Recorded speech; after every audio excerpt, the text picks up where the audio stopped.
El presente tema versa sobre un aspecto social o sociológico que no es otro que el de la criminalidad económica,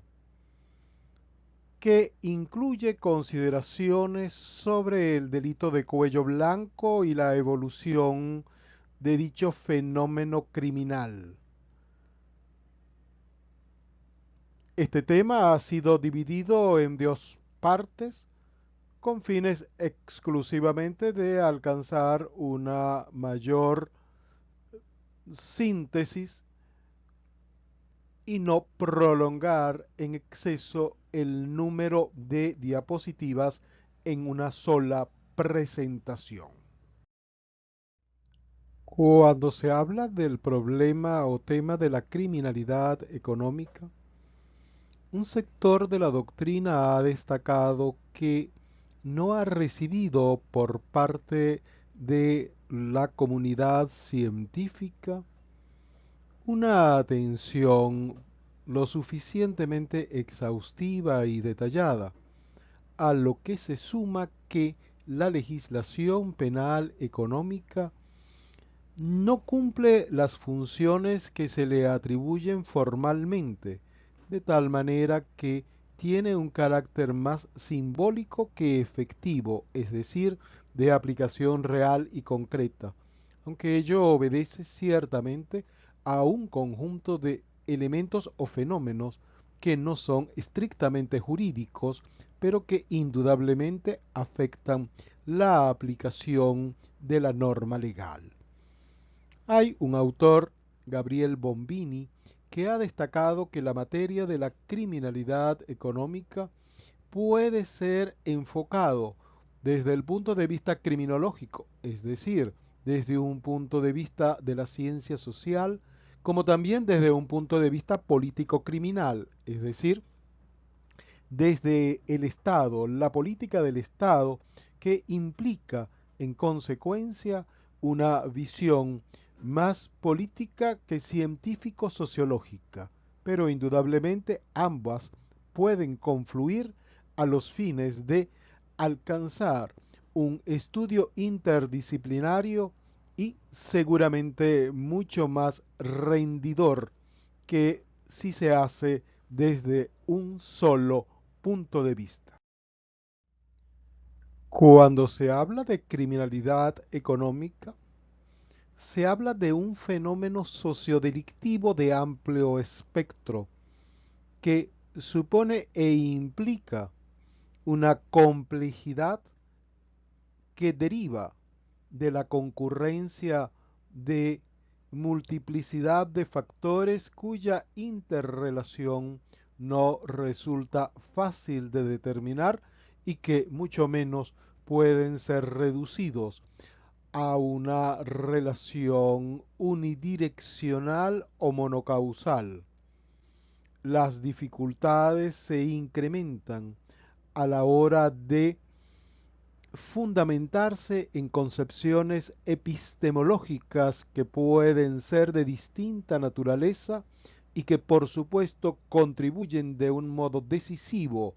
en la determinación o delimitación del objeto de que se trata, pues al fin y al cabo la definición de un objeto está condicionada por la opción epistemológica de quien define. La figura de Edwin Sutherland es decisiva no sólo en la evolución del pensamiento criminológico, sino también en esta área del derecho penal, pues con sus estudios y la elaboración de lo que se ha llamado la teoría del delito de cuello blanco, se ha focalizado lo que se considera puede ser la partida de nacimiento del derecho penal económico, habida cuenta de que su estudio o su conjunto de reflexiones forman parte del momento generador de la preocupación científica, en primer lugar criminológica y posteriormente jurídica, de un fenómeno sociodelictivo o sociocriminal que está estrechamente asociado a la actividad económica del autor del hecho punible. Tenemos aquí presente la definición del delito de cuello blanco formulada por el criminólogo norteamericano Edward Sutherland. ¿Cómo se desprende de su lectura? No se trata propiamente de una teoría de la criminalidad en un sentido sistemático, como pudiera ser entendido a partir de la expresión teoría, y que, por otra parte, está dirigido más hacia la definición o concreción del sujeto autor, del agente criminal, antes que, como se concibe fundamentalmente en el mundo del derecho, una construcción teórica del fenómeno normativo. El análisis de la definición anteriormente reproducida nos conduce a que en la misma se encuentran dos elementos concurrentes. Uno que puede ser llamado o calificado como subjetivo, que tiene que ver con la apreciación de la sociedad respecto al sujeto. Es decir, se trata de un agente delictivo que goza de una respetabilidad en la sociedad, de un reconocimiento por su actividad profesional. Y por otra parte, existe un elemento que se puede considerar objetivo porque ya no se refiere a la consideración, respeto o reconocimiento de la sociedad hacia el sujeto, sino hacia un factor que está estrechamente asociado al anterior, que no es otro que la actividad profesional que dicho sujeto realiza o desempeña dentro del ámbito social en el cual se inserta. Los antecedentes de la definición de Sutherland sobre el delito de cuello blanco nos conduce a que dichos estudios estuvieron dirigidos fundamentalmente hacia tres actores en la sociedad: los hombres de negocio, los médicos y los políticos. Lo que ocurrió fue que su atención se dirigió posteriormente y de manera más importante hacia los hombres de negocios, es decir, hacia los agentes económicos fundamentalmente, en tanto que la actividad propia desempeñada por médicos y políticos no alcanzó la misma presencia, importancia y trascendencia en su obra, de tal manera que el delito de cuello blanco ha quedado fundamentalmente circunscrita a la actividad comercial o económica, aunque ciertamente de acuerdo a sus orígenes o antecedentes bien podría extenderse hacia otras áreas y especialmente, como antes hemos expresado, hacia los profesionales de la salud o médicos y hacia los actores políticos. Cuando se habla del delito de cuello blanco, igual pueden tener cabida otras denominaciones o inclusive de lo que se puede llamar otros enfoques que tienen que ver con la ocupación, que de hecho es en sí misma relevante en la definición del delito de cuello blanco. Pero también se puede hablar de un delito corporativo, con lo cual el enfoque se reduce a la corporación o empresa, que ciertamente contemporáneamente no es el único espacio o ámbito de realización de actividades económicas injustas. También puede hablarse del delito de cuello blanco o del delito económico no tanto en función del ámbito o de la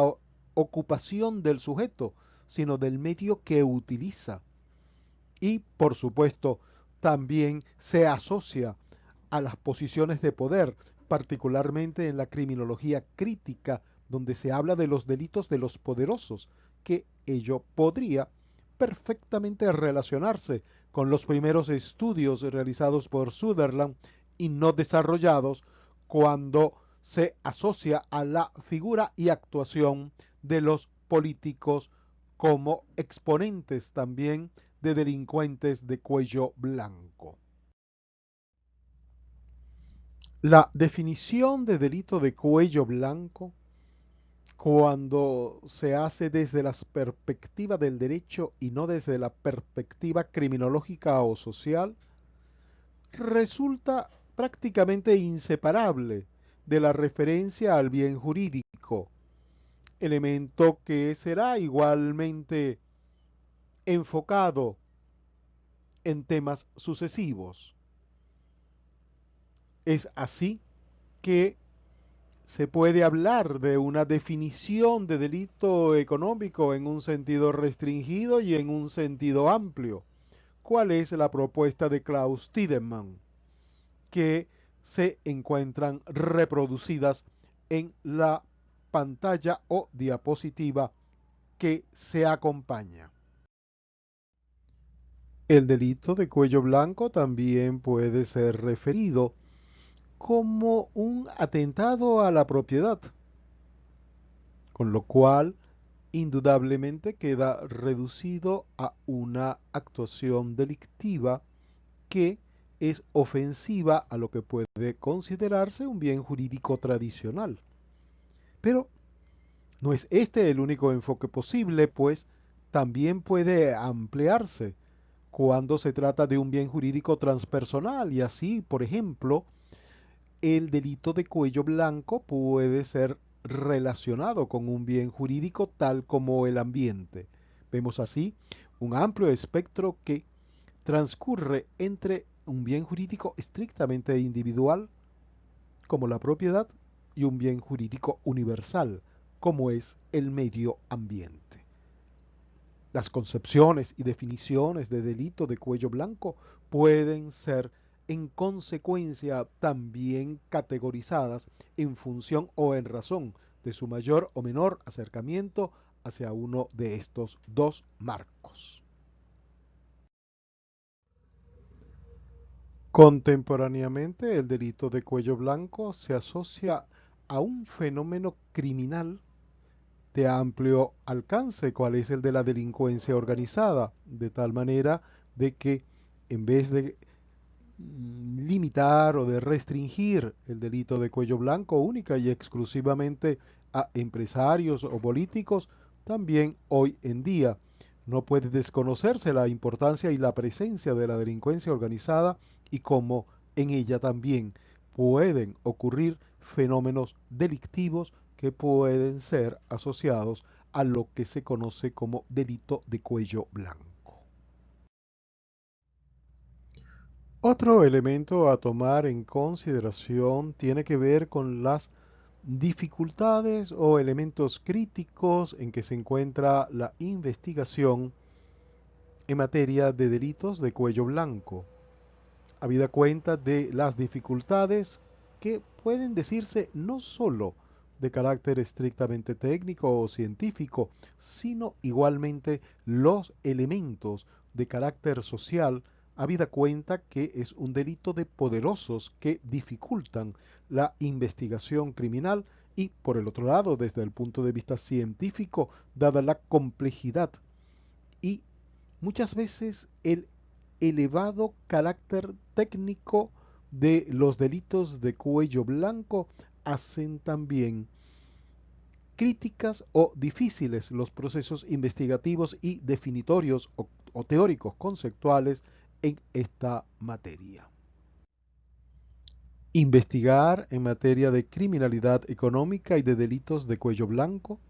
se encuentra o tropieza con elementos críticos o podemos decir de grandes dificultades por la condición social y la condición económica o la condición política, en definitiva de poder,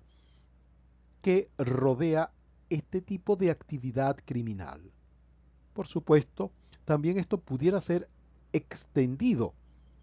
a la investigación ya no que pudiéramos llamar criminalística, sino la investigación que pudiéramos llamar teórica, habida cuenta de que existe en el fenómeno de la criminalidad económica contemporánea, muchas veces lo que puede denominarse madejas técnicas o tecnológicas que dificultan muchas veces la comprensión y definición de los distintos problemas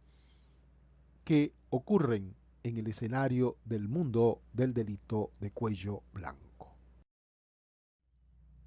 Un autor que igualmente se dedicó a la criminalidad económica, Willem Bonger, entendió que la criminalidad económica, a diferencia de la delincuencia común, se encuentra caracterizada por el espíritu egoísta, la finalidad de enriquecimiento que caracteriza a su juicio el delincuente de cuello blanco, de tal manera que puede establecerse, de acuerdo a su punto de vista, una diferencia que puede ser considerada de carácter moral o subjetivo, si se prefiere, entre el delincuente común y el delito de cuello blanco. Este último está signado en su conducta por el egoísmo. Este último dirige toda su actividad criminal a la obtención de riqueza, a la obtención de prestigio y a alcanzar un determinado estatus económico. El egoísmo ciertamente es uno de los vicios o de las pasiones que ha signado buena parte de la evolución humana y de la sociedad humana, sin que pueda decirse que haya desaparecido, pues parece ser una constante a lo largo y ancho de la historia de la humanidad. Es verdad que un enfoque del fenómeno de la criminalidad económica que se asiente o se fundamente sobre un elemento que puede llamarse moral, ético, espiritual o psíquico, no garantiza un logro objetivo en el sentido científico del término, y que, por otra parte, no siempre es único y exclusivo del delincuente económico, porque tal enfoque que parece dirigido de algún modo a ensalzar al delincuente pobre y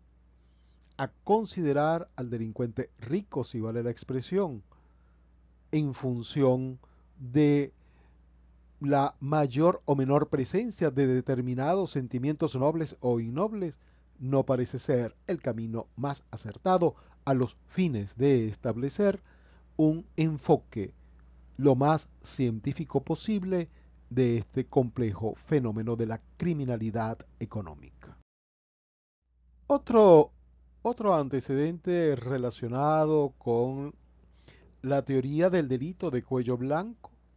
se encuentra en la teoría de la anomia de Durkheim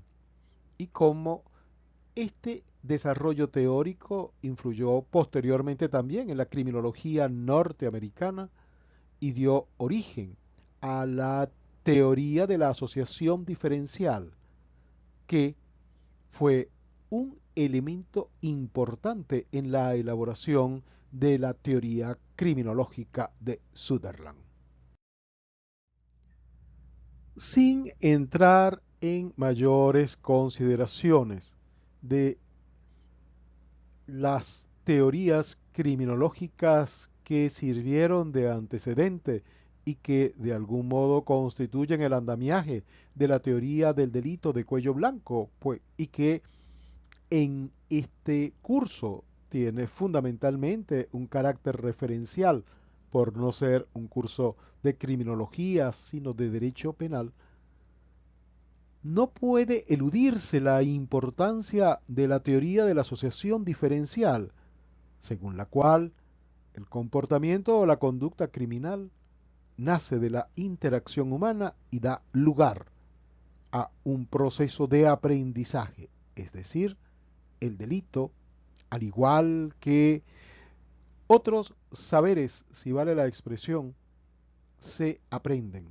La conducta criminal es aprendida y es aprendida en virtud de una determinada asociación, encuentro u organización humana que permite estos procesos, vamos a llamarlos cognoscitivos, que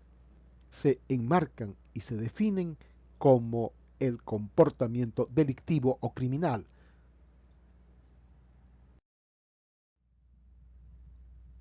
¿Cuál fue el verdadero aporte de Edward Sutherland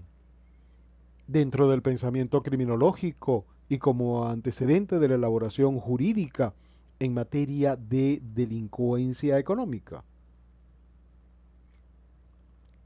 Con su pensamiento, con su obra, con sus investigaciones, quedó en claro que el delito no es exclusivo de una determinada clase socioeconómica, sino que tanto los poderosos como los débiles, desde el punto de vista de la economía, desde el punto de vista del estatuto social, desde el punto de vista de su formación académica o intelectual, pueden incurrir en actividades dañinas a la sociedad. El delincuente no es solo, única y exclusivamente el que proviene de una determinada clase social, pues tanto de los que provienen de clases altas como los que provienen de clases bajas, si así vale la expresión, pueden igualmente cometer delitos, pueden igualmente ser dañinos a la sociedad, a su desarrollo, a su economía. Esto significó un cambio importante dentro del pensamiento criminológico que abandona ya una visión monocausal del fenómeno delictivo, o si se prefiere clasista, o si se prefiere también antropológica. El delito no es el patrimonio exclusivo de unos determinados seres humanos o de unos determinados miembros de una determinada también clase social. Es cierto que pobres y poderosos pueden cometer delitos. Es cierto que pobres y poderosos pueden dañar el tejido social a través de la actividad delictiva. Es cierto que pobres y poderosos pueden afectar el funcionamiento de la actividad económica. Pero más allá de esta igualdad se encuentran diferencias, que no son sólo las cónsonas o connaturales a sus específicos estatus o posición sociocultural, socioeconómica, sino que esta diferencia implica o afecta la aplicación de la ley y, por qué no decirlo, la misma formulación de la ley e incluso pudiera estar también referida al alcance, determinación y definición de los estudios científicos, sean de carácter jurídico o sean de carácter criminológico, porque ha de resultar seguramente más fácil el abordaje de la realidad de la criminalidad de los pobres que el abordaje de la criminalidad de los poderosos. Y cuando hablamos de poderosos no nos referimos única y exclusivamente a los poderosos por el poder económico, sino también a los poderosos por el poder político o a los poderosos por el poder mediático.